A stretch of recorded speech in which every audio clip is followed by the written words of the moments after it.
puisque nous parlons de la belle-mère de Pierre, je voudrais vous présenter aujourd'hui Marie comme notre belle-mère.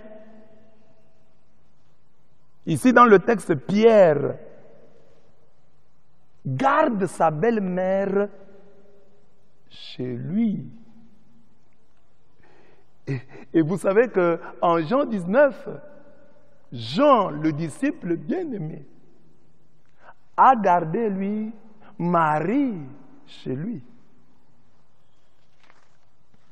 Après une belle parole du Christ, nous sommes en Jean 19. Je vais vous lire. Donc, la belle-mère de Pierre restait chez Pierre. Mais Marie restait chez Jean. On dit ceci. Hein? Près de la croix, nous sommes en Jean 19, 25 à 27. Près de la croix de Jésus s'était née sa mère, Stabat Mater, la sœur de sa mère, Marie, la femme de Clopas, et Marie du village de Magdala. Jésus vit sa mère, il y avait beaucoup de femmes, mais Jésus vit sa mère. Auprès d'elle, le disciple qu'il aimait, pas n'importe quel disciple, le disciple qu'il aimait. Et il dit à sa mère, la Bible dit bien sa mère. La Bible ne parle pas de l'enveloppe, la Bible ne parle pas de sa mère. Et il dit, voici ton fils. Femme, voici ton fils. Et puis, il dit aux disciples, voici ta mère. Et dès ce moment, le disciple l'a pris chez lui. La belle-mère de Pierre restait chez Pierre. Marie, notre belle-mère, restait chez le disciple bien-aimé. Jésus a plusieurs titres. Hein? Nous pouvons l'appeler notre frère.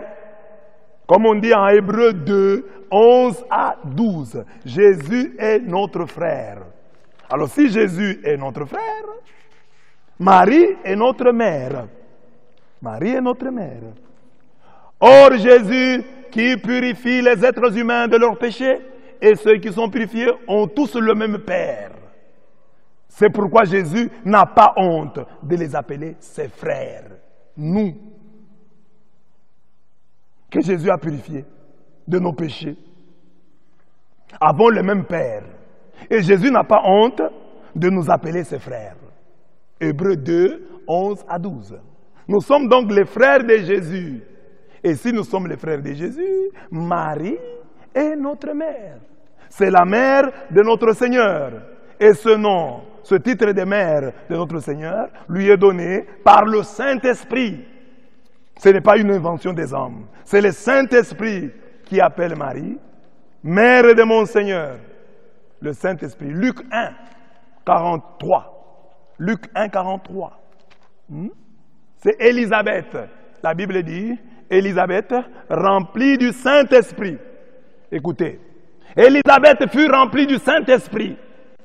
Luc 1, 41. Élisabeth fut remplie du Saint-Esprit. Élisabeth fut remplie du Saint-Esprit et s'écria d'une voix forte.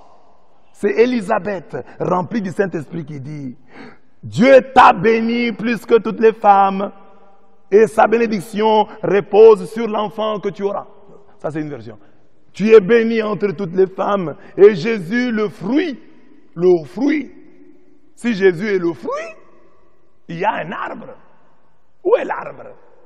Qui est l'arbre? C'est Marie. Et Jésus le fruit, qui peut bénir le fruit et maudire l'arbre? Maudire l'arbre et bénir le fruit? Personne.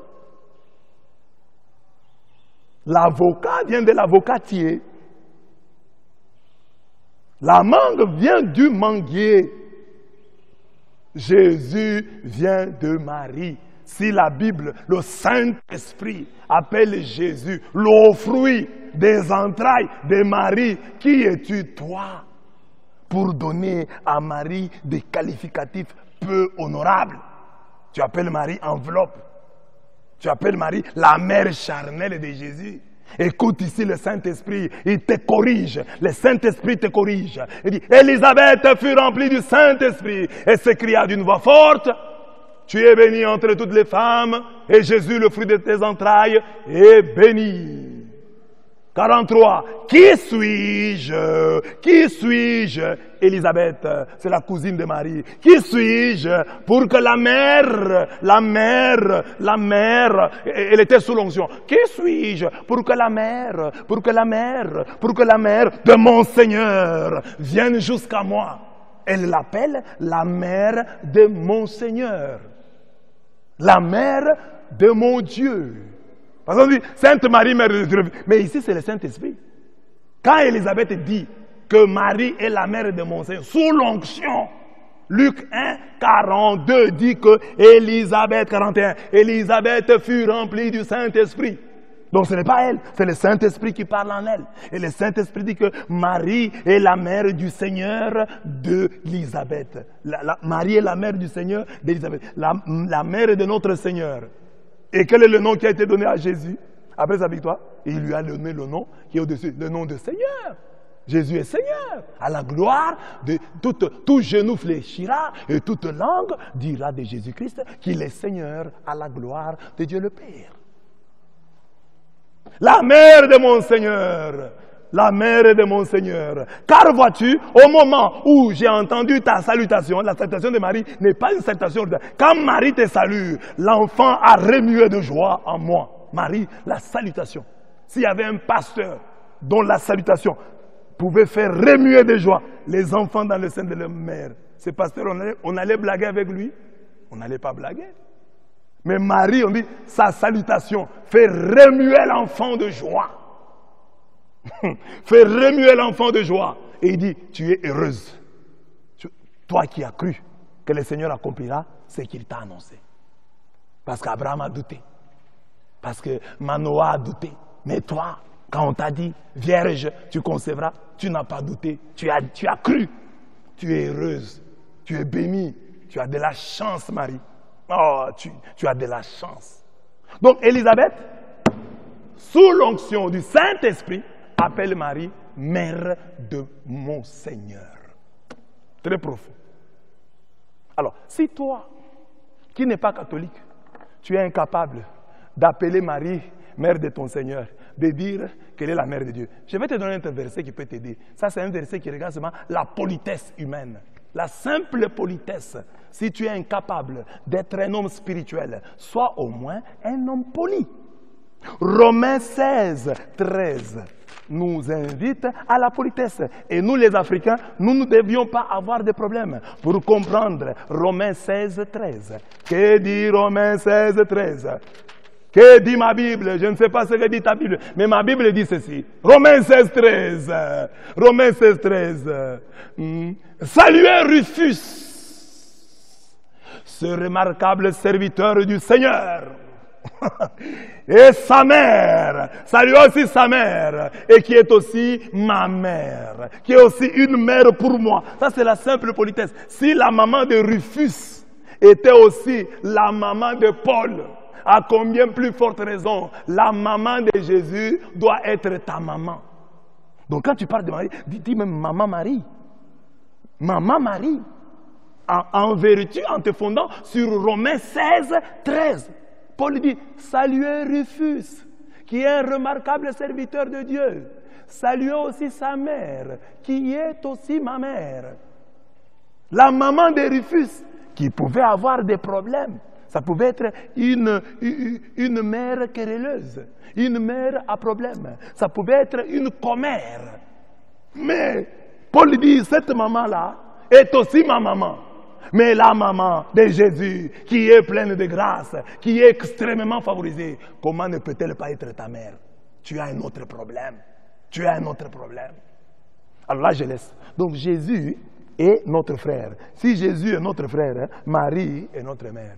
Mais des textes de la Bible, Matthieu 9, 15, Jean 3, 29 à 30, 2 Corinthiens 11, 2, qui est, 2 Corinthiens dans le Nouveau Testament, je pense que c'est le texte du Nouveau Testament. On nous présente Jésus comme l'époux. Jésus est notre époux. Jésus est notre époux. Jésus, c'est notre mari. Jésus, c'est notre mari. Jésus, c'est notre mari. Si Jésus est notre mari, Marie est notre belle-mère. Si Jésus est notre mari, sans eux, Marie avec eux est notre mère, est notre belle-mère. Si Jésus est notre frère, c'est un titre, Marie est notre mère. Mais si Jésus est notre époux, notre mari, Marie est notre belle-mère. Et si elle est notre belle-mère, que je lise d'abord 2 Corinthiens 11, avant d'arriver à la conclusion. 2 Corinthiens 11, 2. Je suis jaloux à votre sujet d'une jalousie qui vient de Dieu. Je vous ai promis en mariage à un seul époux, le Christ. Et je désire vous présenter à lui comme une vierge pure. Comme une vierge pure. Un seul époux. Alors, si Jésus est notre mari et notre époux, Marie devient notre belle-mère. Et si elle est notre belle-mère, je vais dans l'Ancien Testament et je trouve une femme qui s'est comportée d'une manière exceptionnelle à l'endroit de sa belle-mère. C'est Ruth, Ruth la Moabite, qui représente les nations, qui représente les païens. Ruth 1, 16 à 17. Il y avait 2 femmes. Orpa, qui pour moi représente ici les églises de réveil. Et il y avait Ruth, qui représente l'église catholique. Pour moi. Et Orpa, celle qui tourne le dos, parce que c'est ça la situation de son nom, celle qui tourne le dos, celle qui s'en va, Orpa est partie. Elle a dit non, il n'y a plus de mari. Naomi ne peut plus mettre au monde. Moi, je suis venu ici pour mon mari. Or, mon mari est mort. Je m'en vais. Mais Ruth, elle a cru que Naomi pouvait encore faire quelque chose pour elle. Et Ruth, la Moabite, qu'est-ce qu'elle dit à Naomi? Quand Naomi dit, retourne chez toi, comme ta sœur Orpa. Naomi dit, Ruth dit, n'insiste pas pour que je t'abandonne et que je retourne chez moi. Là où tu iras, j'irai. Là où tu t'installeras, je m'installerai. Ton peuple sera mon peuple. Ton Dieu sera ton Dieu. Et là où tu mourras, je mourrai. Et c'est là que je serai enterré. Que le Seigneur m'inflige la plus terrible des punitions, si ce n'est pas la mort seule qui me sépare de toi. Quelle parole de la belle-fille à sa belle-mère. Alors, si aujourd'hui, nous comme catholiques, nous adressons les paroles que Ruth adressa à Naomi, les églises de l'évêque vont nous traiter d'idolâtres. Si les catholiques disent, Maman Marie, je ne t'abandonnerai pas. Maman Marie, je ne retournerai pas chez moi. Maman Marie, où tu iras, j'irai. Maman Marie, où tu t'installeras, je m'installerai. Maman Marie, ton peuple sera mon peuple. Maman Marie, ton Dieu sera mon Dieu. Là où tu mourras, mon frère, je mourrai. Et c'est là que vous commencez à adorer les hommes. Vous commencez à adorer. C'est ce que les églises de réveil nous diront. Mais ça, quand Ruth dit ça à sa belle-mère, il prêche dessus. Il prêche sur ce thème. Ils expliquent. Ils disent que Ruth, c'est l'église. Mais si Ruth est l'église, et si Boaz est le Christ, qui est la belle-mère? La typologie doit être complète. Vous dites aux gens, Ruth, c'est l'église. Boaz, c'est le Christ. Maintenant, dites aux gens, Naomi, c'est qui? C'est les pasteurs. C'est les pasteurs. Les pasteurs, vous êtes sûrs? Si Christ est l'église, donc si Ruth est l'église, si Boaz est le Christ, Naomi, c'est Marie. Naomi, c'est Marie. Aux noces de Cana, elle a joué ce rôle. C'est elle qui montre Jésus. C'est elle qui provoque les premiers miracles. C'est elle qui montre à l'humanité, voici votre Boaz. Parce que c'était un mariage. Le vin manquait. Le monsieur là qui a organisé le mariage, incapable, il ne savait rien. Mais il y a un couple qui apparaît. Jésus et sa mère. Et qui résout le problème qu'il y avait au mariage. Et ici, il y a une question de mariage. Ruth et Boaz. Je pose donc la question. Si Ruth est l'Église, si le Christ est Boaz, qui est Naomi? C'est Marie, de toute évidence. Parce qu'elle, aux noces de Cana. Et ici, nous avons les livres de Ruth, qui parlent du mariage de Ruth avec Boaz. Et aux noces de Cana, nous avons Jésus et Marie. Jésus, Boaz, Marie, Naomi. Mais et qui est l'Église? Ceux qui étaient là. Ceux qui étaient là ce jour-là. L'Église qui lit le texte. Le peuple qui lit le texte. Jésus est là, Marie est là. Marie nous présente. Le Shiloh est là. C'est lui qui multiplie notre vin, qui multiplie notre joie. Il est là. C'est Marie qui nous le montre. Parce que c'est elle qui provoque le premier miracle de Jésus. Alors que son heure n'était pas encore arrivée. C'est Marie. C'est elle qui présente Jésus au monde. Voilà, c'est lui. C'est lui notre coach, Marie, notre coach. Elle nous coach. Elle nous amène. Elle dit, tout ce qu'il vous dira, faites-le. Alors, mes bien-aimés, je voulais simplement vous inviter. Si vous avez des difficultés d'être frère de Jésus, parce que si vous êtes frère de Jésus, Marie est votre mère. Mais si ce point-là vous est difficile, vous est compliqué, je vous dis seulement une chose. Si vous n'êtes pas frère de Jésus et que Marie n'est pas votre mère, en tout cas, soyez même l'épouse du Christ, parce que vous êtes membre de l'Église. Soyez l'épouse du Christ et que Marie soit votre belle-mère. Quelle est cette épouse qui aimerait l'époux sans aimer sa belle-mère? Vous qui me suivez, si votre femme vous dit « je vous aime vous, mais je n'aime pas votre belle-mère », je ne sais pas comment vous allez vivre. Et même vous femmes, si votre mari dit « je vous aime, mais je n'aime pas votre mère », ça ne va pas. C'est ça le catholicisme. Nous aimons Jésus, nous l'aimons tellement que notre amour déborde et touche sa mère. C'est l'amour du Christ. Marie, là, pour nous, c'est la mère du Christ. Ce n'est pas une Marie comme ça. C'est Marie. Dans la Bible, il y a beaucoup de Marie. Hein? Mais la Marie dont nous parlons, c'est la mère de Jésus.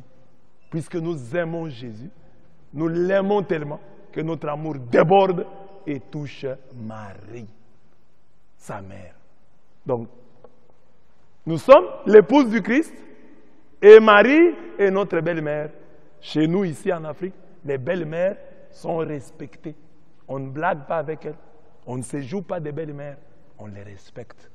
Alors, si vous êtes incapable d'être le frère de Jésus pour que Marie soit votre mère, restez même l'épouse du Christ et que Marie soit votre belle-mère. Que le Dieu de Marie vous bénisse. Au nom du Père et du Fils et du Saint-Esprit. Amen.